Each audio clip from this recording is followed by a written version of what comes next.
What's going on, Comic Book Nation? Welcome back to the studio here at San Diego Comic-Con. I'm with Rob Liefeld. I feel like this man doesn't need any introduction, but I gave him one.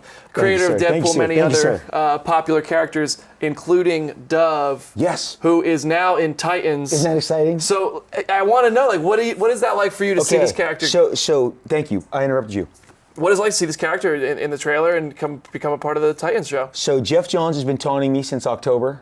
Hey, Rob. How do you like this pick? How do you like this pick? He was on set sending me, from the day they did the costume tests, and Jeff, I said, thank you. I always go, thanks, Jeff. He obviously doesn't have to do that. He knows he can trust me. They've sat on my phone for months. And he goes, dude, you know how much I love Dove? He has a genuine, love affair with the Hawk and Dove that we did in the 80s. Well, and that's praise, man, because Jeff Johns, if he's loving it, that's a good person to be. And I know you're a big Walking Dead guy, and Jeff Johns and Robert Kirk were one of the guys who were like, I grew up reading your comics. I'm like, okay, if I didn't feel old already, totally old now. Because they both reference New Mutants, X-Force, but Johns has the Hawk and Dove, thing. So Dawn Granger, we introduced her in 1987. Got to be honest, Steve Ditko, genius. Doctor Strange, Spider-Man, The Question, all the great stuff he did. Hawk and Dove was a brilliant idea, but it never took. It is a historical fact. The book got canceled. The characters never kind of caught on. And as a kid, I remember going, Hawk and Dove, you had this one strong-willed brother and this one, truth be told, whiny brother. And somebody even said they did a great job on every cover showing you that Dove was kind of a wuss.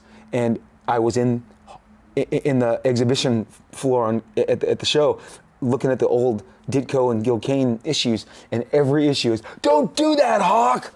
Don't do that, Hawk! No, Hawk! So I think it was not the best way to sell Dove as a guy, and I remember as a kid going, I kind of like Hawk, Dove, not so much. They represented War and Peace. This is why it's important. Born in the 60s, very political, War and Peace. Mm-hmm. We were tasked with creating a new Dove, which is Dawn Granger, who Minka Kelly is playing. And because in 1985, in the epic Crisis on Infinite Earths in DC, they had a wall fall on Dove, the male Dove, and he died. And Hawk goes, my brother is dead. I was like, wow, somebody wanted it. Literally, you can go back, and George Perez drew a wall falling on Dove, and end of Dove. So the male Dove lasted 20 years, and I did the math.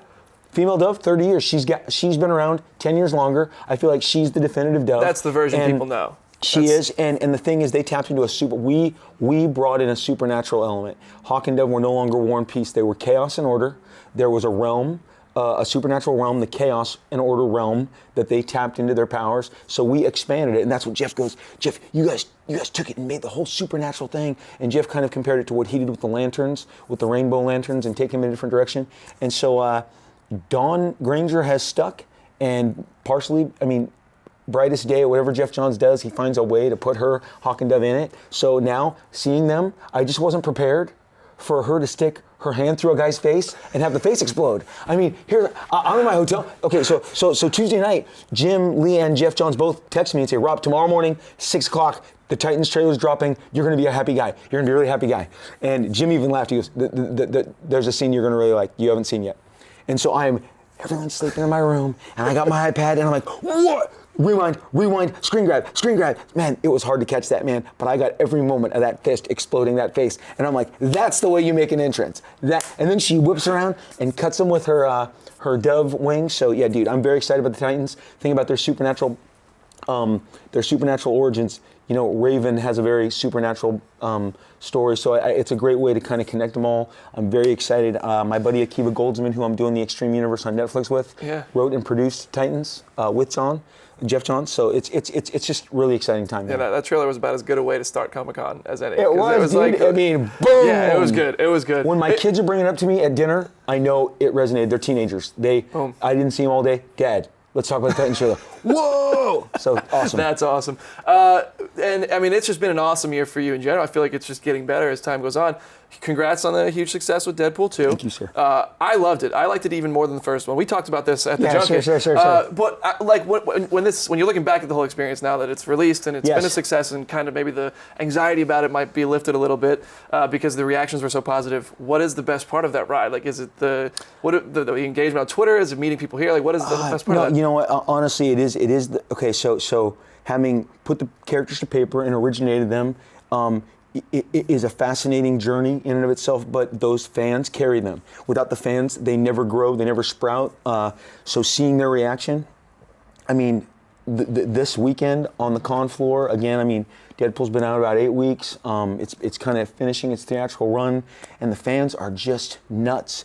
And the great thing is, look, they saw their favorites all brought to life. That is now, let's be honest, in the culture, it's what cool comic character gets to go the entire distance and is embodied in lifelike actor, the role, the film, the television show. That's kind of like the new cachet. That's what. And if you do it wrong, they let you know about it. They let you know about it. We all know we won't go to the ones that people don't favor. Yep. But to stick the landing twice, first with Tim Miller and then with David Leitch, is just fantastic. Awesome. And to actually get Cable and Domino so right, which was honestly, that was the most important part. If you're gonna build to an X-Force movie, you got to make sure Cable and Domino. But I've talked to you. Got Juggernaut right too, man. They finally did, dude, right? Yeah, right. Finally, they were like, Rob, we made him big, like you growing. Because I'm like, yeah, I drew him kind of big. Yeah. But before then, back like the Jack Kirby, if you go back, again, another kind of character that was a little short.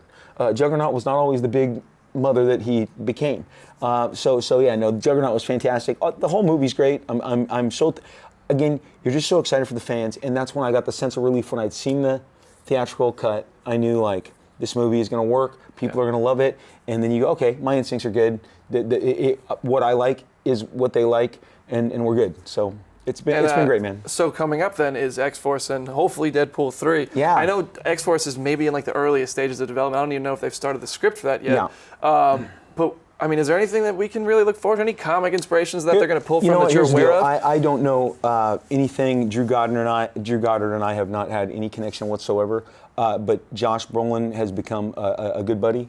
And when he's sitting there next to me at a meal, or when he hops in my car and goes, can you take me up the street to the gym? And I'm like, yeah, let's go.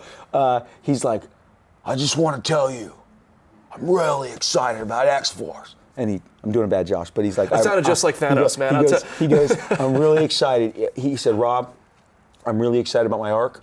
I'm really excited about what my character does. And people then go, well, what did he say? And I'm like, no. I don't pry further. He just told me that he's really excited about X-Force, and he's really excited about what his character does, and really excited about revisiting Cable, and he feels that Cable has a bigger arc, and that's what I was told. Yeah. And I didn't dig any deeper. I'll take him at his word. And Josh was, you can tell when someone's legitimately excited, and he is excited to revisit Cable alongside obviously Ryan and Zazie. Yeah. But hopefully they can get it done and get welcomed into the kingdom, right? Because it's all about being welcomed into the kingdom now. I mean, it's inevitable. The mouse is coming. But talk about a guy having a good year, man. Josh Brolin is between Avengers, Deadpool, and Sicario.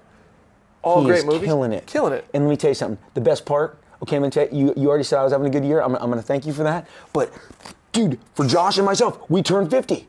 It's 50 and 50. We turned 50. We're two old dudes kicking some major ass. Yeah, man, and it's awesome. Like, dude, 50 is way better than 23 and 33, and I don't know how old you are, but my 50 has trumped every year. I've had a good career, too. Well, that's good to 50 know. is, I feel like I rang the bell, and my kids don't understand when I say this, and my wife thinks I'm so weird, but I go, if Dad drops dead tomorrow, I had an excellent life. This was so good. Dude, and 50 was the best. Amazing. And you kids are great, but this year kicked so much ass. And Sam, Josh, I mean, like you said, Sicario, bigger than the first. Deadpool 2, boom, your Cable. Infinity War, biggest movie of all time. It's crazy. And then Infinity War 2 is coming out in what, nine months? know. Like he's got to get some rest. He's got to do it all over again, right? He's got to do that press junket and promote, because I mean I think people are just going to flip out for that movie. Let me ask you this, something that might challenge you. Would you ever be interested in directing one of your characters, like in a full feature? Would you want to get behind the camera and do something like that? I do want to get behind the camera. I do want to direct, but it's like I mentioned this. I want to do a really small movie about the formation of Image Comics. It's like The Social Network. It's like The Wolf of Wall Street. It was crazy. If we pull back the curtain on like 91 to 96, and 7 guys who said we should just form a comic company, and how we changed the world and how the world of pop culture, and then like literally you make a bunch of guys, make a bunch of guys who are doing well, who are now have millions of dollars flowing into their lives, and the hangers on. I mean, I feel like we could tell MC Hammer's story in our movie. We could tell like every up and down story you've ever seen, like and all, dude. And it's the world of comics. but like even here at the convention and the battles and the behind the scenes and what do you mean our tables are back here? Well, this company. I mean, there was so much politics, but I mean, obviously we. It'd be an awesome story too, because we Image changed Comics, the culture. The way they treat their creators is awesome too. That's it's it. Unparalleled. And let me tell you something. If I can say one thing that is the most important, this morning I'm on my. You got to get on these scooters they have here, these limes or these birds. Swipe that credit card and just go every day, twice a day, 3 times a day. I'm on it. I'm zooming, and I go by the convention center today. And man, at 8 o'clock, I stood there and I took a picture, and I'm like, look, man, my dad took me here when I was 15 years old, 1982, or 14 years old, and to the original convention center, and I got to meet all my favorite comic book creators, Chris Claremont, George Perez, Marv Wolfman, Dave Cockrum, all these guys, significant creators. And this was built by comic creators, this giant building. And now as I come out of the elevator and I see some of these actors running to go do their panels based on the roles they play from stuff that we originated, comic creators is what this was built on. We should accept nothing less than the very best at all times. And that's what Image Comics was built on. And this, like I said, so when you ask me about directing, something small, something, no superpowers, but there are some, I've already written the script, and I've gotten some input from some great producers. They think there's some really creative stuff in there. But yeah, so like a big undertaking like what the Russo brothers do, no. But a compact good story. I'd be in the fetal position right behind that pillar going, Mommy, take me home. Yeah, that just looks, I watch that stuff and I can't believe it. Like, that's crazy. And now, before I let you go, man, I'm going to tell you, we're going to disagree on this right now. Okay, let's do it. You might come around in the future, I have a feeling, but right now I think we're going to disagree. Okay. I know you're a big Lakers fan. Yes. You're having a tough time because I know you're not a big LeBron fan. I am a #1 LeBron detractor, I guess. I'm a big LeBron guy. I know you are. He's extremely talented. He's an amazing athlete. There is no denying it, period, end of story. I just do not think he is in the echelon of basketball players yet. We set the bar, and I see what he and his people are trying to do, and I get it. I recognize it. They're trying to make it a statistics game. I grew up with Magic Johnson. Great. I thought he was the greatest basketball player of all time. I thought we were going to win 100 championships. People forget he was only in the NBA 10 years. Gone. I never thought the Lakers would have another run. Boom, Kobe and Shaq. We have another run. But in the between time, Michael Jordan took my boy down. Michael won his first ring on the back of Magic Johnson. He crushed my Lakers. It took me a long time, but I came around to Michael Jordan was the greatest of all time. He won 3, went away, came back, and won 3 straight. That's so hard. Unless you had a team won 3 straight. The Lakers won 3 straight with Shaq and Kobe. That is a gut-wrenching for fans, for everything.